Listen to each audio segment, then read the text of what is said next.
Jabatan Siasatan dan Penguatkuasaan Trafik JSPT Polis Diraja Malaysia ditubuhkan secara rasmi pada 25 Mac 2016 sempena sambutan Hari Polis ke-209. Objektif JSPT adalah untuk menjadikannya sebagai sebuah jabatan yang menerajui pengurusan trafik dengan teras perkhidmatan utama seperti berikut. Pertama, meningkatkan keberkesanan penguatkuasaan undang-undang, ketenteraman awam dan keselamatan negara.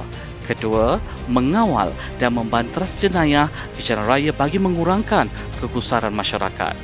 Ketiga, mempertingkatkan kecekapan dan keberkesanan pengumpulan risikan keselamatan. Akhir sekali adalah bagi mempertingkatkan kecekapan dan keberkesanan penyampaian perkhidmatan awam.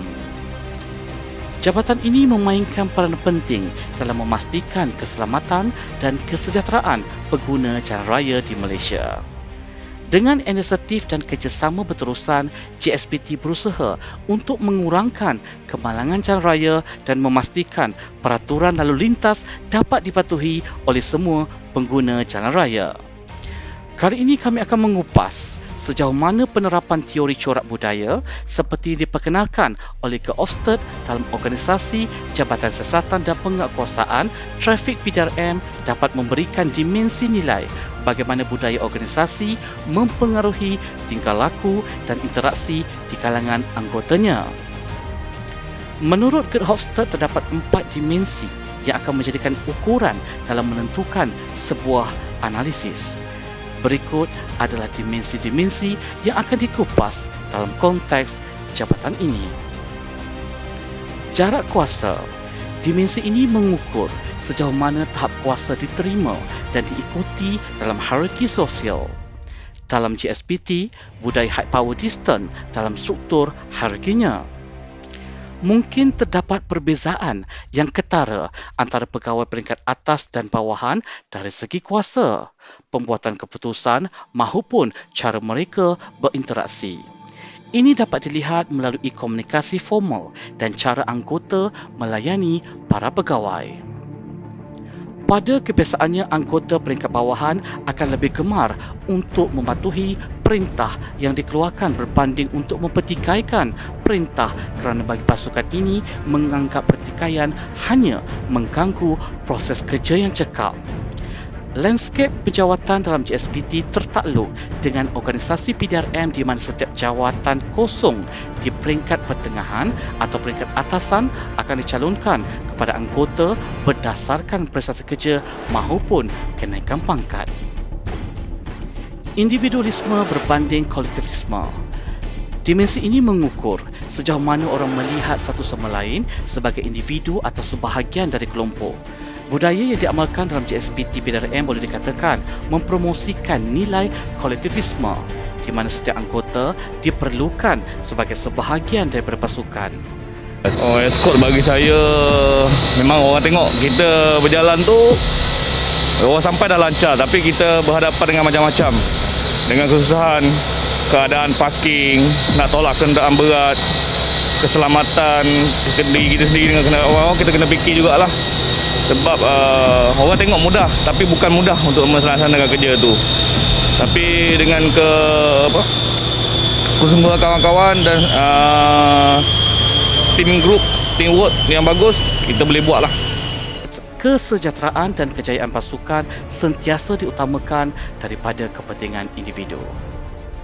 Walau bagaimanapun, dalam tugas-tugas tertentu, terutama dalam konteks penguatkuasaan, terdapat juga tuntutan penekanan tugas secara individualisme dalam menyelesaikan tugas mereka. Masculinity atau femininity. Dimensi ini mewakili nilai khusus yang dihargai oleh masyarakat berkaitan dengan peranan jantina. Budaya organisasi JSPT PDRM mungkin cenderung mencerminkan sifat maskulin seperti cabaran, ketegasan dan keberanian dalam menghadapi sebarang cabaran di lapangan. Ini dapat dilihat apabila rata-rata tugas-tugas boleh dipikul oleh lelaki atau wanita walaupun tugas tersebut agak mencabar.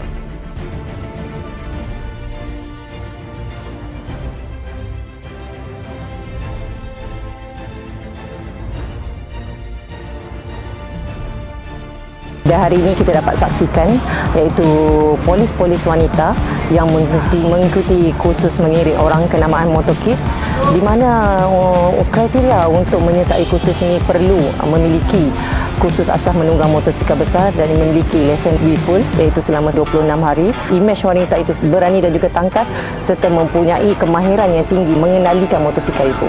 Cabaran seterusnya yang kita biasa berhadapan, polis wanita trafik khususnya yang biasa berhadapan adalah dengan orang kata kita bertugas dengan kesesakan lalu lintas yang terlalu tinggi. Macam mana kita nak mengendalikannya dengan berhadapan dengan masyarakat. Namun kita bersyukur kerana masyarakat sekarang telah memandang tinggi ataupun sedia maklum kehadiran ataupun kewujudan polis trafik wanita ni. Kita tidak lagi dipandang enteng ataupun tidak diherdik. Kadang-kadang kita jaga di tepi jalan dan sebagainya. Kita mendapat sokongan yang sepenuhnya daripada masyarakat. Selain pada op samsing jalanan dan sebagainya, operasi-operasi lain pun juga saya lihat melibatkan pegawai-pegawai trafik dan juga anggota-anggota trafik wanita, di mana kalau kita lihat sekarang ni wanita dan lelaki ni dah sama. Walau bagaimanapun, terdapat juga peranan penting untuk sifat feminin seperti empati, kerjasama dan sokongan sosial dalam mengekalkan keseimbangan dan keharmonian dalam organisasi dengan masyarakat, misalnya dalam melakukan sebarang kempen keselamatan jalan raya. Pengelakkan ketidakpastian.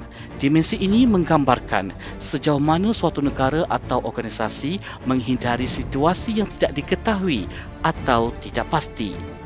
Dalam situasi penguatkuasaan undang-undang di lapangan, JSPT sentiasa menggalakkan tahap toleransi yang tinggi untuk ketidakpastian. Peraturan dan prosedur yang jelas boleh dianggap penting untuk menangani sebarang situasi yang tidak dapat dijangka. Oleh itu, dengan SOP yang telah diwujudkan dapat menggelakkan sebarang keraguan di kalangan anggota. Selain itu juga bagi mengelakkan kekeliruan peraturan pengguna jalan raya juga disediakan oleh pihak JSPT kepada orang ramai. Peraturan kod lebuh raya tersebut, peraturan pertama adalah menceritakan tentang kerjasama. Peraturan 5 mencerita tentang seorang pengguna jalan raya hendaklah sentiasa berhemat, berhati-hati dan fokus dalam pemanduan ataupun sebagai seorang pengguna jalan raya. Yang ini yang cuba kita terapkan pada pengguna jalan raya supaya apa-apa yang berlaku di atas jalan raya boleh diselesaikan dengan baik. Walau bagaimanapun, dalam situasi penyiasatan yang kompleks, anggotanya akan mengorientasikan toleransi yang rendah untuk ketidakpastian, di mana fleksibiliti dan keupayaan untuk menyesuaikan diri dengan sebarang ketidakpastian juga mungkin memerlukan kemahiran tertentu serta pengalaman.